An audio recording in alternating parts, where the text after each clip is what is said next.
Hello. Hello. Hello. Hi there. Hello and welcome to the RadioTimes.com podcast. My name is Michael Potts, sport editor at RadioTimes.com, and I'm joined in the studio today by Lee Stobbs of Match of the Day magazine. How are you doing? Not bad, not bad. We'll be looking at all the Premier League fixtures on TV this weekend. We have 4 games for you this weekend, not the usual 5. We think Monday Night Football is not on this weekend due to the international break next week. We'll just dive straight into it, shall we? With the early game on Saturday, we have Southampton versus Manchester United, 12:30 on BT Sport 1. Bit of a strange one for United so far this season. There's so much to love about their performance against Chelsea, winning 4-0 on the opening day. They followed it up with a draw and a loss to Wolves and Palace. It's just been a bit of a weird one so far. Yeah, do you know what? Quietly, I actually think this is quite a high-pressured game for Man United and Solskjaer. I think the kind of transfers they've made this summer have kind of papered over the cracks a little bit. I think everyone's buying into the vision of their young players and the freshness in their squad. But I actually think if you look at the results, the past 15 games, they've actually only won 3, which isn't a great return. So I think this is quite a high-pressured game. I think if you lose this, Solskjaer is going to he's going to have some questions asked of him. Yeah. And yeah, it's strange that they've missed 2 penalties this season, and if you took both of those penalties away, they're probably top of the league with 9 points. And yet, you look at their performances, have they really been worthy of a spot near the top? We have just having to dig through some of the stats. We have 46% possession for United against Chelsea. Which they obviously won 4-0. They've had 66% and 72% against Wolves and Palace and couldn't win either of them. It's almost like they just need to be a bit more instinctive with their play going forward, just need to be a bit, when they've got time to think almost, when they've got the ball, they don't really know what to do with it. Just need to be a bit quicker with it, maybe. So they're keeping the ball very well, and also they've got a bit of freshness in their attack with Daniel James as well. I think he's offering a new outlet on the wing, a lot of pace. I like the look of James. Yeah. But ultimately, you need to convert your chances, and he's going to have a problem if they're not doing that enough. Yeah, they sort of need to grab these games by the scruff of the neck and actually have the initiative to break down teams, because a lot of teams will look at that Palace performance and think we can go to Old Trafford and have a good day out, really. Absolutely, especially where they've got such a strong defence now, but obviously there are a few little cracks there appearing. And they obviously take on Southampton at St Mary's. Southampton again, a bit of a mixed bag, but good a win last weekend against Brighton, who have done well so far this season. Beat Fulham in the Cup. Obviously, they went down last season. Michael Obafemi, born in 2000, which is horrifying. Their youngest League Cup scorer for Saints since Oxlade-Chamberlain scored for Southampton when he was about 11, probably. Okay. It looks like Obafemi might get more of a chance with Nathan Redmond out. He fell awkwardly on his ankle against Fulham. It wasn't even a challenge, was it? And that's usually not a good sign. No, it's not great, is it? But what do you think of Nathan Redmond? I know it's a bit of a niche one, but he's started well this season. He has started well. He's always a threat, and I think he's probably arguably Southampton's best player, so that's a big blow for them. Although I've seen Gineppo has come off the bench a couple of times now. He scored a great goal against Brighton, and he's quite lively last night, so I think he might get the nod now that Redmond's out. I think that might be a little spark that they need. But Redmond's a great player and they're going to miss him. I think it's a hamstring injury as well, which usually doesn't end well. So well, that's your 3 weeks minimum, isn't it? Exactly. But obviously, like you say, if he goes down without any contact, that's obviously a worrying one. I've just got a Southampton fact for you, actually, which I want you to... Always love a Southampton fact. So, the last time Southampton beat United at home, Cristiano Ronaldo was on the bench for United. That was in 2003. Saints won 1-0 with a James Beattie winner, and it was only Ronaldo's 4th game. 2003, Ronaldo was on the. He's only gone on to score bench. 596 goals since that win. So that's how long ago. Is that James Beattie or no? No. Wow, interesting. Yeah. Ronaldo been going around a while. Yeah. Feel very old right now. He was 3 then when Michael Obafemi was born. Yes, so what are we going for with this one? Man United, I feel like they've probably got enough to nick it, maybe, but that's a tough one. Can scare United, but I think ultimately United's quality might shine through, especially with Redmond out as well. So I think United, I'm going to go for a 2-1 United win. Nice one. I've gone for the same one there, so we'll see what happens. Good luck, Southampton.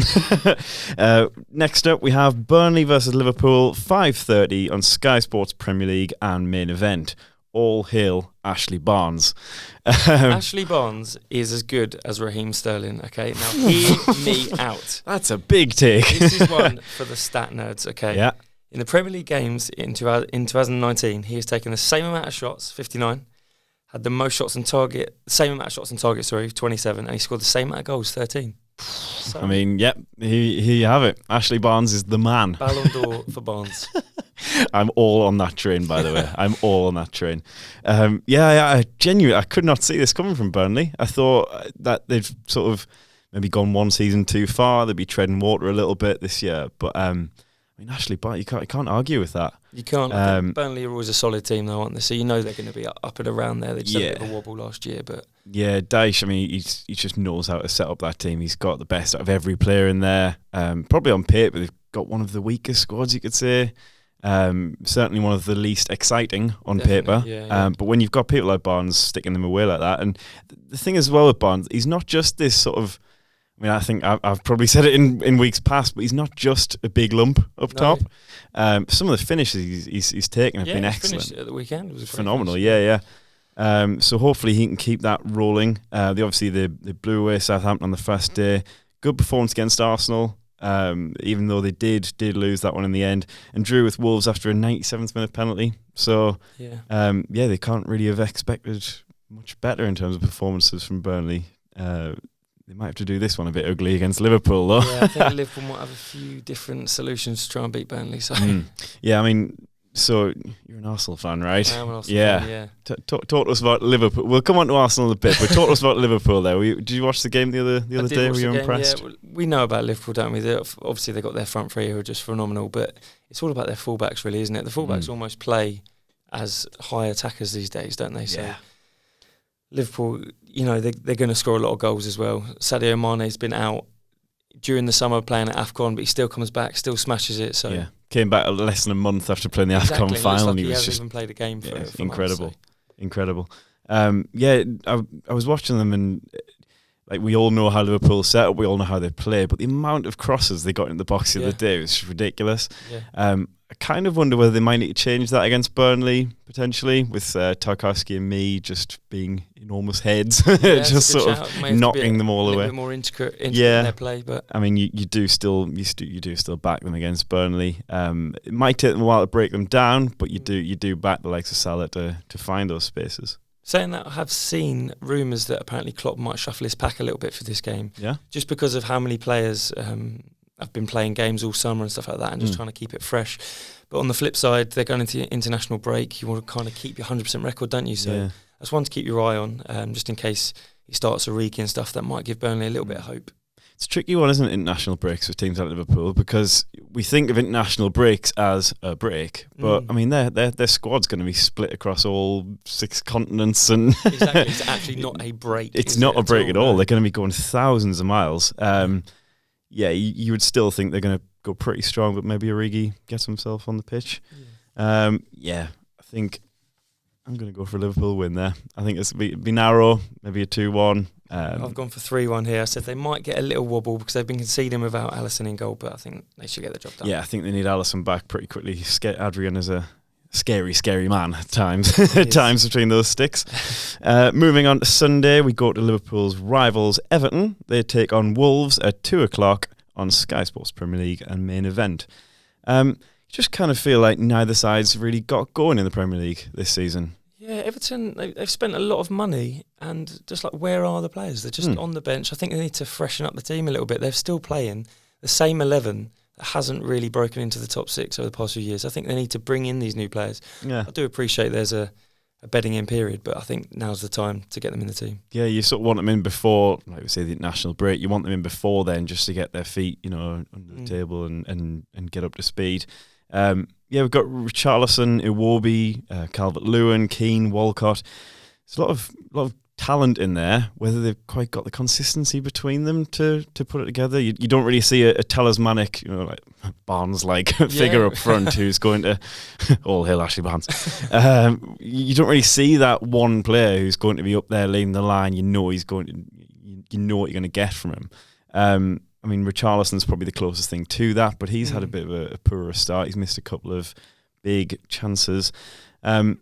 you just sort of want one of those strikers to really grab it by the scruff of the neck. I think for the past few years, probably even going back 10 years, Everton have never really had that one big striker that bangs in the goals, maybe apart from Lukaku. But so they've bought Moise Kean, and I think they just need to play him now. I think Calvert-Lewin's a great player, offers a lot, has great legs on him. But I just think, they just need to freshen it up a little bit. And they've spent the money, so use it. And yeah. Obviously, Sigurdsson, you'd like a few more from him, maybe. He's had a bit of a muted start of the season. He sort of sits in that that number 10 role, I guess, in the 4-2-3-1. You just like a bit of magic. Just something from somewhere, like that moment, just to start their season off. Wolves have probably played more football than any other team due to their Europa League. But 3 draws in the Premier League, no matter how well they're doing in Europe. Jota, Jimenez really haven't found their rhythm. It's just be interesting to see whether they can use this again against a team who haven't quite got started to get their season on track. Well, that's it. I think Wolves are a really consistent team. We've seen that in their season last year, and but I think their problem is they play the same team every week, which actually is a really good thing. And we've seen that with Leicester when they won the title. We've seen it when Chelsea won the title a few years back. And the teams that tend to do well do play the same team. But I think it's got to a point now where Wolves need to freshen up a little bit like Everton, actually. Yeah. And especially they've played 8 games this season so far, so they should bring in maybe Catrone. I don't know about starting, but maybe give him a few more minutes and just get some legs in the team. Yeah, I like we say, I always find it quite funny when teams, they have a lot of games and yet they're still so reluctant to play new signings. It's just sort of like what can really go wrong by throwing them into the mix. We'll see. Should get a bit decent time soon. I'd love to see them though go all out for that Europa League. Yeah, I'm very much against the mid-table mediocrity settling in. I know football owners and chairmen will disagree with me there, but I'd just love to see them go for it. I mean, by the time you listen to this podcast, we don't know what's going to happen with Wolves, but I'd like to see them go all out for it against Torino, and really see how far they can get in that competition. I do completely agree with that, because let's be honest, I don't think Wolves are going to break into the top 4.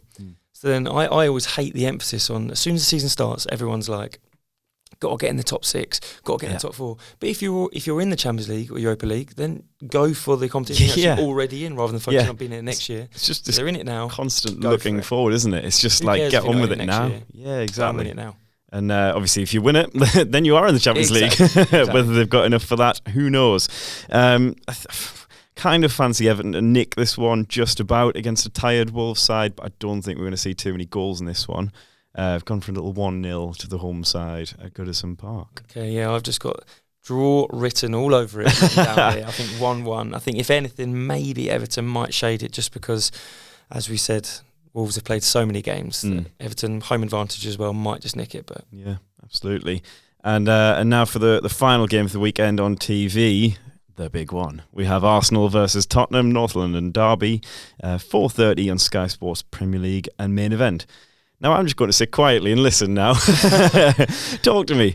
David Luiz? Oh, David Luiz. See, he was a good signing for us. He's better than what we've got apart from Socrates at centre-back. But I think a player like him that has the odd error in him, in an unsettled defence, which is what we've got, his errors are going to kind of shine brighter. So I think we just basically need to get a settled defence. We need Tierney back in the team. Yeah. Once he's fit, we need Bella in. And once we've got that all back together, I think hopefully he'll do well. But at the moment, while it's unsettled, it's just not good. It doesn't quite give it. I don't believe this. Luis is an awful defender. No. Every time he touches the ball, it's a farce. Like he is obviously a good centre back. It's just he doesn't give you that that mental confidence sort of thing. He doesn't really inspire a lot of assurance at the back. No, I think he's got potential to be good for us. I just think right now he just needs to focus a bit more, because Arsenal have always got a calamity in them at the back, and he certainly didn't help the weekend. Pepe is looking, he's shown a few flashes of brilliance at the back. I think that he sort of ripped the soul out of a player last weekend. I can't remember who the unfortunate victim was, but he's shown his flashes of quality. Is he starting like he's getting into the flow? I think it's probably about time now he'll be back in the team now. I think he'll probably play against Tottenham. I think he's been very impressive against Liverpool in quite a limited formation, to be honest. We were kind of just pumping it along and seeing what he could do with it. I thought he actually did quite well. As you say, he took on I think Robertson at Van Dijk at one point. I think he's probably the first player that's taken on Van Dijk since Longstaff. I think. Something like that. Won 60 games, didn't he? Something crazy without being beaten. Exactly, but I think there's more to come from him. I think he's looking a little bit fitter now, and it'd be great for him to get his first goal against Tottenham. I think that'd make him an instant hero. So. Yeah, that's what you want, isn't it? Just a quick word on Unai Emery. I know he's had a lot of, I guess, critics in the end of last season. The way last season ended. Is he?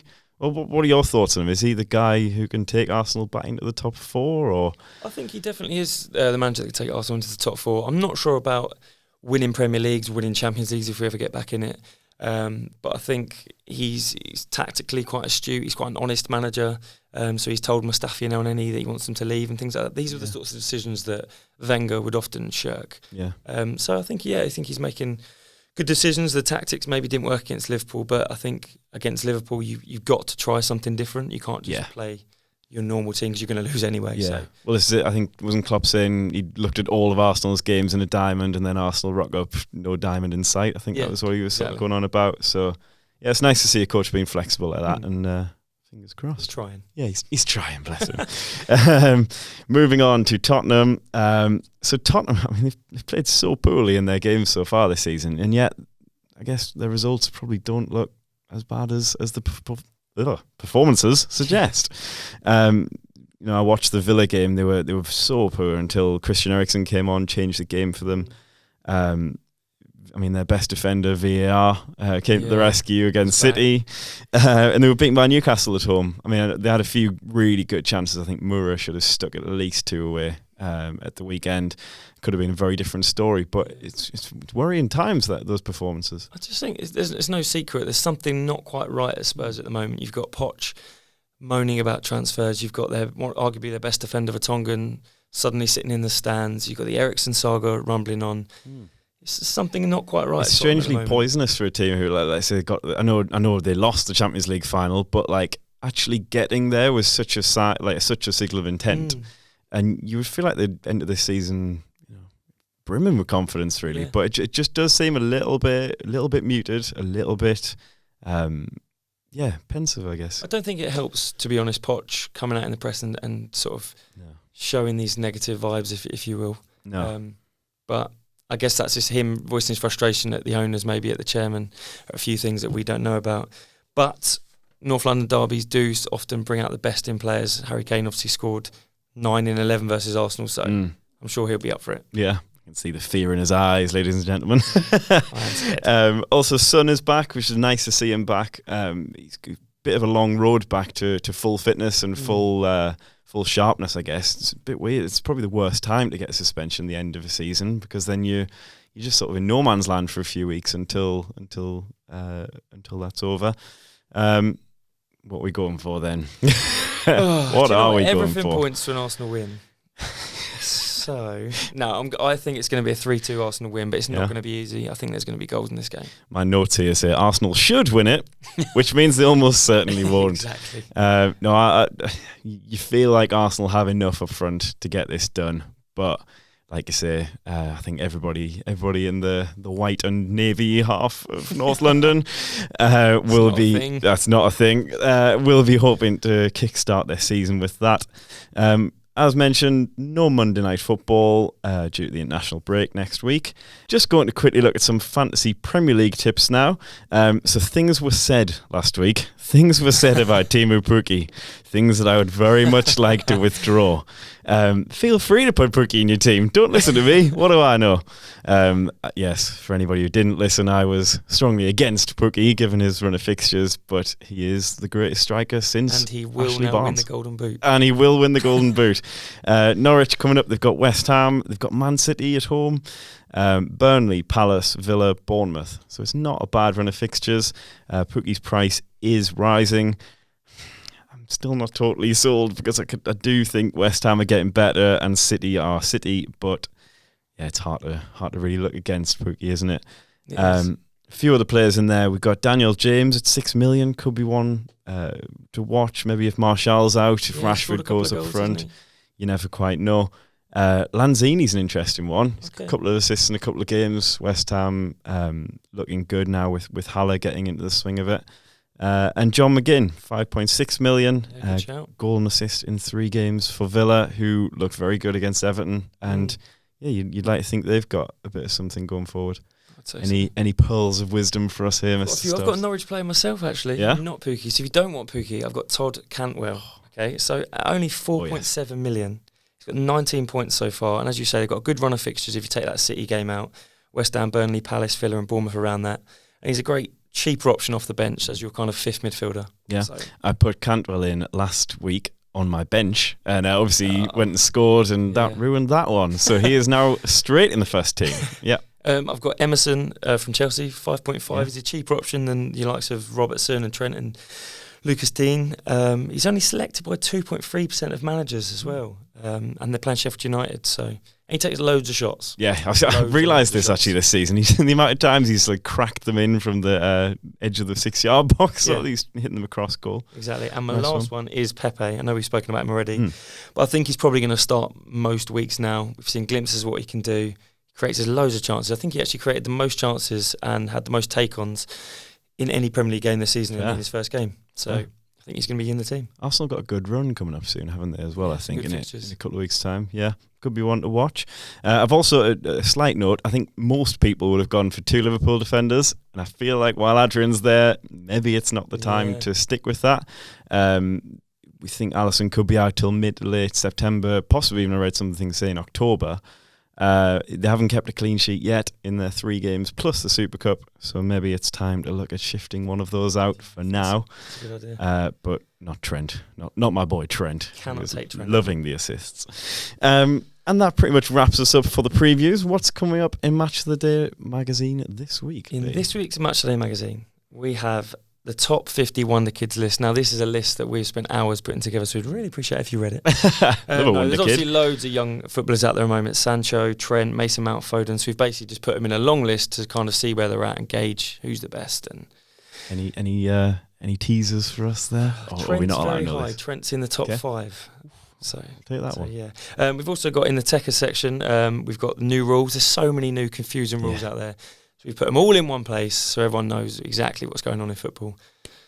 And no match today will be complete without some dog lookalikes. So there are some dog lookalikes. Yeah, exactly. You can't leave it there. Okay, well, apart from that, we've got the main headline of the mag, and that is that we've got 2 packets of match tax on the front. They're the new match tax that are out, and they're not even in shops yet. So I like that. Buzzing. Nice one. I've got a Sadio Mane stuck to my desk as opened last week. I've heard there's a Messi being floating around the office somewhere. There's a few Messis floating about, so maybe you have to bring one down. Get in on that. And yes, of course, on radiotimes.com, we're not just for Christmas at your grand's house. We have plenty of sports previews every week. And if you click on any of our football sports previews, you can sign up to our newsletter where you'll get a lovely, terrible signature from me. The whole office was laughing at my joindy up writing. It's pretty terrible, but the newsletter itself is fantastic. It's a menu almost of all the football on UK TV each week, from Scottish Championship to La Liga to Premier League to International, whatever you like, we are covering it. And that wraps us up for this week. Thank you very much for joining me, Mr. Stobbs. Thank you. It's been a very good debut. I've enjoyed it. Fantastic, and see you soon.